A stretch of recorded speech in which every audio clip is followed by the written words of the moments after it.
வீட்டில் இருக்க தானியங்களை வச்சு இவ்வளோ ஒரு ஹெல்த்தியான தோசை செய்ய முடியுன்றது எனக்கே இவ்வளோ நாள் தெரியாம போயிடுச்சு. நான் என்னென்ன வகை எடுத்திருக்கேன் பாருங்க. ஃபர்ஸ்ட் கிட்னி பீன்ஸ் 1 கப் எடுத்துக்கிறேன். அதே கப்ல துவரம் பருப்பு 1 கப் எடுத்துக்கிறேன். உளுவல் 1 கப் எடுத்துக்கிறேன்.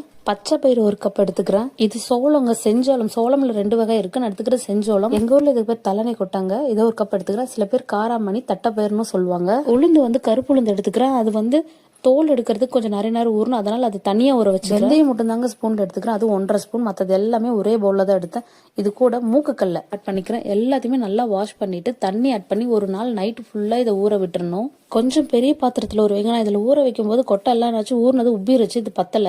அப்புறம் வேற ஒரு பாத்திரத்துல மாத்தி நைட்டு திருப்பி தண்ணி பிடிச்சி வச்சேன். காலையில இதை எடுத்து தண்ணியை வடிச்சிட்டு ஒரு மிக்ஸி ஜார்ல ஆட் பண்ணி நல்லா நைஸா பேஸ்டா அரைச்சிக்கலாம். பார்க்க தோசை மாவு மாதிரி இருக்கணும். திரும்ப மூடி போட்டு இதை வச்சிருங்க. ஈவினிங் வரைக்கும் ஆகட்டும். நம்ம தோசை மாவு புளிக்கிற மாதிரி புளிக்கணும். நைட் நான் வந்து பார்க்கும்போது நல்லா புளிச்சிருந்தது. இது கூட ஒரு பெரிய வெங்காயத்தை ரொம்ப சின்ன சின்னதா கட் பண்ணிக்கிறேன். அது 1 கப். அப்புறம் காரத்துக்கு ஏற்ற அளவு கொஞ்சமா பச்சை மிளகா, ஜிஞ்சர் கார்லிக் பேஸ்ட், உப்பு தேவையான அளவு, கொஞ்சமா தண்ணி விட்டு இதை நல்லா கரைச்சிக்கலாம். இதுலயே உங்களுக்கு வெஜிடபிள் ஏதாச்சும் வேணாலும் ஆட் பண்ணிக்கலாம். துருவன கேரட், கேப்சிகம், பீட்ரூட் ஏதாவது. நான் இன்னைக்கு வெஜிடபிள் எதுவும் ஆட் பண்ணல. அவ்வளவுதான். இதுவே தோசையா ஊத்துறேன். மேலே கொத்தமல்லி இலை போடுறோம். இட்லி பொடி உங்களுக்கு பிடிக்கும்னா இதுக்கு மேலே தூவி விட்டுக்கோங்க. அதுவும் இன்னும் நல்லா இருக்கும். டேஸ்ட் பார்க்க அடை மாதிரி இருந்ததுங்க. செம்ம ஹெல்த்தி. இதை மறக்காம ட்ரை பண்ணி உங்க வீட்டு குழந்தைங்களுக்கு கொடுங்க.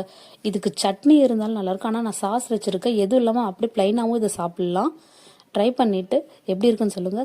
ஒரு சப்ஸ்கிரைப் அண்ட் லைக் பண்ணிருங்க. தேங்க்யூ.